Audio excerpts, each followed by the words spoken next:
Hi friends, ನಾವಿವತ್ತು ಹೈದ್ರಾಬಾದಿ ದಮ್ ಬಿರಿಯಾನಿ ಹೇಗೆ ಮಾಡೋದು ಅಂತ ನೋಡೋಣ ಬನ್ನಿ. ಎಲ್ರಿಗೂ welcome to my YouTube channel. ಮೊದಲು ಒಂದು ಪಾತ್ರೆಗೆ 2 ಗ್ಲಾಸ್ ಅಕ್ಕಿನ ತಗೊಳ್ಳಿ. ಬಾಸ್ಮತಿ ರೈಸ್ನೇ ತಗೊಳ್ಳಿ, ಬಟ್ ನಾನು ಮಾಮೂಲಿ ಸಣ್ಣ ಅಕ್ಕಿನ ತೊಗೊಂಡಿದ್ದೀನಿ.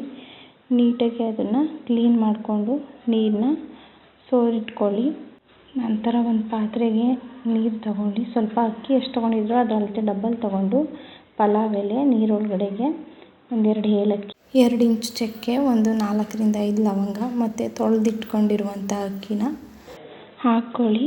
ಮತ್ತು 2 ಮರಾಠಿ ಮೊಗ್ಗು, 1 ಚಕ್ರ ಮೊಗ್ಗನ್ನ ಹಾಕ್ಕೊಂಡು ಸ್ವಲ್ಪ ಸಾಲ್ಟನ್ನ ಹಾಕ್ಕೊಂಡು ಅನ್ನಕ್ಕೆ ಇಟ್ಕೊಳ್ಳಿ. ಒಂದು ಜಾರ್ಗೆ 4 ಬೆಳ್ಳುಳ್ಳಿ, 4 ಇಂಚಷ್ಟು ಶುಂಠಿ ಎಲ್ಲನೂ ಹಾಕ್ಕೊಂಡು ರುಬ್ಕೊಳ್ಳಿ, ಪೇಸ್ಟ್ ಮಾಡ್ಕೊಳ್ಳಿ. ನಂತರ ಮೀಡಿಯಮ್ ಸೈಜ್ ದಾರಿ ಈರುಳ್ಳಿ, 4 ಟೊಮೊಟೊ ಹೆಚ್ಚಿಟ್ಕೊಳ್ಳಿ. 1/4 kg ಚಿಕನ್ನ ನೀಟಾಗಿ ತೊಳೆದು ಕ್ಲೀನ್ ಮಾಡಿ ಇಟ್ಕೊಂಡಿದ್ದೀನಿ. ಅದಕ್ಕೆ 2 ಟೇಬಲ್ ಸ್ಪೂನ್ ಅರಿಶಿನ ಪುಡಿ ಮತ್ತು ಧನಿಯಾ ಪುಡಿ 1-2 ಟೇಬಲ್ ಸ್ಪೂನ್ ತಗೊಳ್ಳಿ. ಮತ್ತು ಚಿಕನ್ ಮಸಾಲ 1.5 ಟೇಬಲ್ ಸ್ಪೂನ್ ಮತ್ತು ಚಿಕನ್ ಬಿರಿಯಾನಿ ಪೌಡರ್ 3 ಟೇಬಲ್ ಸ್ಪೂನ್ನ ತಗೊಳ್ಳಿ.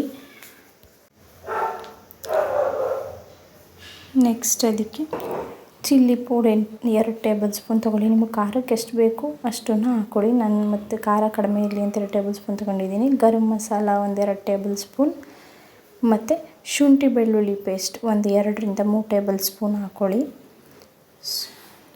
1/4 ಟೇಬಲ್ ಸ್ಪೂನಷ್ಟು ಸಾಲ್ಟನ್ನ ಹಾಕ್ಕೊಳ್ಳಿ, ಏಕೆಂದರೆ ಮಸಾಲೆಯಲ್ಲೇ ಇದ್ದಾಗ ಸ್ವಲ್ಪ ಸಾಲ್ಟ್ ಹಿಡೀಲಿ ಅಂತ ಅಷ್ಟೇ. ನೆಕ್ಸ್ಟ್ 2 ಹಸಿಮೆಣ್ಸಿಕಾಯಿ ಹಾಕಿ 1/4 ಲೀಟ್ರ್ ಮೊಸರಲ್ಲಿ ಅರ್ಧ ತಗೊಳ್ಳಿ ಸಾಕು.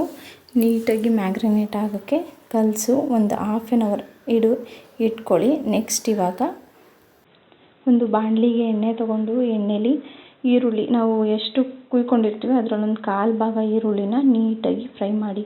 ಅದು ಫುಲ್ಲು ಕ್ರಿಸ್ಪಿ ಥರ ಗೋಲ್ಡನ್ ಬ್ರೌನ್ ಕಲರ್ ಆಗೋವರೆಗೂ ಚೆನ್ನಾಗಿ ಫ್ರೈ ಮಾಡಿ.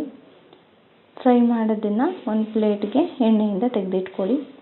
ನೆಕ್ಸ್ಟು ಮ್ಯಾಗ್ರಿನೇಟ್ ಮಾಡಾಗಿದೆ ಚಿಕನ್ನು, ಅದು ಒಗ್ಗರಣೆ ಮಾಡೋಕ್ಕೆ 1-2 ಟೇಬಲ್ ಸ್ಪೂನ್ ಆಯಿಲ್ ತಗೊಳ್ಳಿ. ಮತ್ತು ಇನ್ನು ಹುರಿದಿರೋ ಈರುಳ್ಳಿ ಇರುತ್ತಲ್ಲ ಅದನ್ನು ಹಾಕ್ಕೊಂಡು ಸ್ವಲ್ಪ ಫ್ರೈ ಮಾಡ್ಕೊಳ್ಳಿ. ಸ್ವಲ್ಪ ಲೈಟ್ ಬ್ರೌನಿಷ್ ಬರೋವರೆಗೂ ಫ್ರೈ ಮಾಡ್ಕೊಳ್ಳಿ.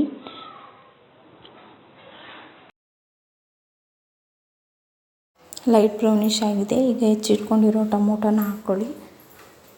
ಟೊಮೊಟೊನ ಸ್ವಲ್ಪ ರಸ ಬಿಡೋವರೆಗೆ ಚೆನ್ನಾಗಿ ಫ್ರೈ ಮಾಡಿಕೊಂಡು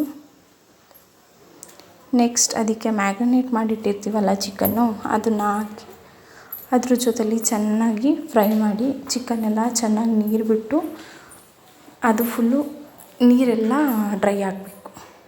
ಸ್ವಲ್ಪ ಸಾಲ್ಟನ್ನ ಹಾಕ್ಕೊಳ್ಳಿ. ಕೊತ್ತಂಬರಿ ಸೊಪ್ಪು ಮತ್ತು ಪುದೀನ ಸೊಪ್ಪು ಹೆಚ್ಚಿಟ್ಕೊಂಡಿರುವಂಥದ್ದನ್ನು ಆ್ಯಡ್ ಮಾಡ್ಕೊಳ್ಳಿ.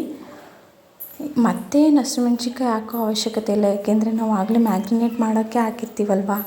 ಸೊ ಹಾಗಾಗಿ ಇಷ್ಟನ್ನು ಹಾಕ್ಕೊಂಡು ಚೆನ್ನಾಗಿ ಫ್ರೈ ಮಾಡಿ ಸ್ವಲ್ಪ ನೀರನ್ನ 2 ಸ್ಪೂನ್ 2-6 ಸ್ಪೂನಷ್ಟು ನೀರು ಹಾಕ್ಕೊಳ್ಳಿ. ನೀರು ಹಾಕ್ಕೊಂಡು ಒಂದು ಲಿಡ್ನ ಮುಚ್ಚಿ ಚೆನ್ನಾಗಿ ಬೇಯಿಸಿ. ಚಿಕನ್ನ 10 to 15 ಮಿನಿಟ್ಸ್ ಚೆನ್ನಾಗಿ ಬೇಯಿಸಿ. ಇವಾಗ ರೈಸ್ ಮತ್ತು ಚಿಕನ್ ಎರಡೂ ಕೂಡ ರೆಡಿಯಾಗಿದೆ. ಒಂದು ಕುಕ್ಕರ್ ಅಥವಾ ಯಾವುದಾದ್ರು ಒಂದು ಪಾತ್ರೆಗೆ ರೈಸ್ನ ಹಾಕ್ಕೊಳ್ಳಿ. ರೈಸ್ ಮೇಲ್ಗಡೆ chicken hockey layer by layer ಹಾಕಬೇಕು. ಮತ್ತು ಸ್ವಲ್ಪ ಹೆಚ್ಚಿಟ್ಕೊಂಡಿರೋ ಕೊತ್ತಂಬರಿ ಸೊಪ್ಪು ಮತ್ತು ಫ್ರೈ ಮಾಡಿ ಇಟ್ಕೊಂಡಿರ್ತೀವಲ್ಲ ಈರುಳ್ಳಿ, ಅದನ್ನು ಮೇಲ್ಗಡೆ ಹಾಕ್ಕೊಳ್ಳಿ. ಲೇಯರ್ ಬೈ ಲೇಯರ್ ಹಾಕ್ಕೊತ ಹೋಗಿ. ನೆಕ್ಸ್ಟ್ ಈರುಳ್ಳಿ ಹಾಕಾದ್ಮೇಲೆ ಮತ್ತೆ ರೈಸ್ ಹಾಕಿ, ಮತ್ತು ಚಿಕನ್ ಹಾಕಿ, ಮತ್ತು ಕೊತ್ತಂಬರಿ ಸೊಪ್ಪು, ಮತ್ತು ಹುರಿದಿಟ್ಟಿರುವಂಥ ಈರುಳ್ಳಿ ಇದಿಷ್ಟನ್ನು ಹಾಕಿ ನೀಟಾಗಿ ಎಲ್ಲನೂ ಸಮ ಪ್ರಮಾಣದಲ್ಲಿ ಲೇಯರ್ ಬೈ ಲೇಯರ್ ಹಾಕಿದ್ಮೇಲೆ ಒಂದು 5 ನಿಮಿಷ ಒಲೆ ಮೇಲೆ ಅದನ್ನು ದಮ್ ಕಟ್ಟಬೇಕು. ದಮ್ ಕಟ್ಟಿಟ್ರೆ ಚಿಕನ್ ದಮ್ ಬಿರಿಯಾನಿ ರೆಡಿಯಾಗುತ್ತೆ. ಸರ್ವ್ ಮಾಡೋಕ್ಕೆ ರೆಡಿಯಾಗಿದೆ ಹೈದ್ರಾಬಾದಿ ಚಿಕನ್ ದಮ್ ಬಿರಿಯಾನಿ. ನೀವು ಕೂಡ ಈ ರೆಸಿಪಿನ ನಿಮ್ಮ ಮನೇಲಿ ಟ್ರೈ ಮಾಡಿ ಮತ್ತು ಟೇಸ್ಟ್ನ ಎಂಜಾಯ್ ಮಾಡಿ. Thanks for watching the video.